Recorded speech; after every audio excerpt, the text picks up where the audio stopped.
যারা ফেসিবাদী রাজনীতি করেছেন, ফেসিবাদীর দোসর থেকেছেন, বাংলাদেশের মানুষ কোনোভাবেই তাদেরকে আর বাংলাদেশের রাজনীতিতে প্রতিষ্ঠিত হতে দেওয়ার সুযোগটা দিতে চান না। জাতীয় নাগরিক পার্টি এনসিপি বাংলাদেশে যে মধ্যমপন্থী রাজনীতির সূচনা করেছে, এই মধ্যমপন্থী রাজনীতিতে বাংলাদেশের সকল ধর্মের মানুষ, সকল সম্প্রদায়ের মানুষ, সকলের জন্য সমান নাগরিক অধিকার এবং মানবিক মর্যাদা নিশ্চিত করাই আমাদের লক্ষ্য। সেই লক্ষ্যকে সামনে নিয়ে সারা দেশের বিভিন্ন প্রান্তে জাতীয় নাগরিক পার্টির কেন্দ্রীয় সদস্যগণ এবং স্থানীয় নেতাকর্মীরা ছড়িয়ে পড়েছেন। মানুষের সঙ্গে তারা মতবিনিময় করছেন, কথা বলছেন এবং এই কথা বলার মধ্য দিয়ে তরুণদের নেতৃত্বে বাংলাদেশে যে জাগরণ তৈরি হয়েছে তার প্রতি মানুষের প্রত্যাশার পারদ আমরা অনুভব করতে পারি। বাংলাদেশের মানুষ প্রত্যাশা করে এদেশের তরুণেরা যাদের হাত ধরে ফেসিবাদ বিদায় নিয়েছে, যাদের হাত ধরে বাংলাদেশের মানুষেরা গণতান্ত্রিক পরিবেশে উত্তরণের সুযোগ পেয়েছে, সেই তরুণদের হাত ধরেই বাংলাদেশের মানুষেরা তাদের সামনের বাংলাদেশ বিনির্মাণ করতে চায়। সেই যাত্রায় জাতীয় নাগরিক পার্টি তার কার্যক্রম শুরু করেছে। আমরা মনে করি অন্তর্বর্তীকালীন সরকার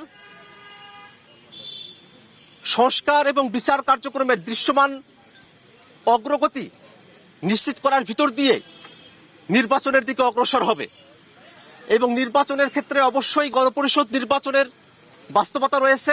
আওয়ামী লীগ এবং জাতীয় পার্টির যোগসাজশেই বাংলাদেশের মানুষ দীর্ঘ সময় ধরে গণতন্ত্রের আবহ থেকে তারা পরিপূর্ণভাবে বঞ্চিত ছিল।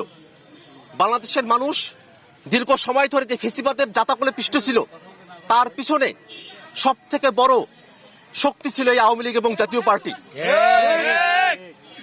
বাংলাদেশে 2024 সালে যে গণহত্যা সংঘটিত হয়েছে, এই গণহত্যার প্রকাশ্য মদতদাতা সংগঠন আওয়ামী লীগ এবং তাদের দোসর হচ্ছে এই জাতীয় পার্টি। বাংলাদেশে পিলখানা হত্যাকাণ্ড, 2013 সালের হত্যাকাণ্ড, শাপলা হত্যাকাণ্ড, মোদী বিরোধী আন্দোলনের হত্যাকাণ্ড, জুলাই অভ্যুত্থানের যে হত্যাকাণ্ড, প্রত্যেকটা হত্যাকাণ্ডেই ব্যক্তি হিসেবে আওয়ামী লীগের নেতাকর্মী এবং দল হিসেবে আওয়ামী লীগ সরাসরি জড়িত।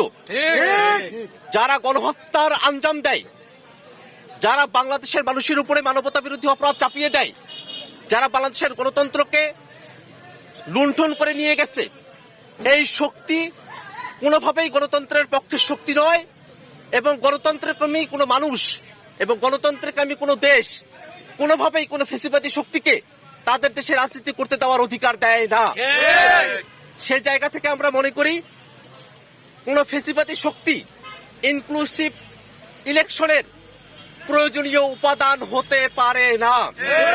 বরং ফেসিবাদী শক্তি যদি নির্বাচনে না আসতে পারে, তার মধ্য দিয়ে এই গণতন্ত্রের বিজয় সূচিত হয়। অতএব জাতীয় নাগরিক পার্টি এনসিপি দীর্ঘ সময় ধরে দাবি জানিয়ে আসছে, দল হিসেবে আওয়ামী লীগের বিচার করতে হবে, অতি দ্রুত আওয়ামী লীগের নিবন্ধন বাতিল ঘোষণা করতে হবে, দল হিসেবে মার্কা নিয়ে এবং এই নাম এবং মতাদর্শ নিয়ে আওয়ামী লীগ বাংলাদেশে আর কোনোভাবেই রাজনীতি করতে পারে না।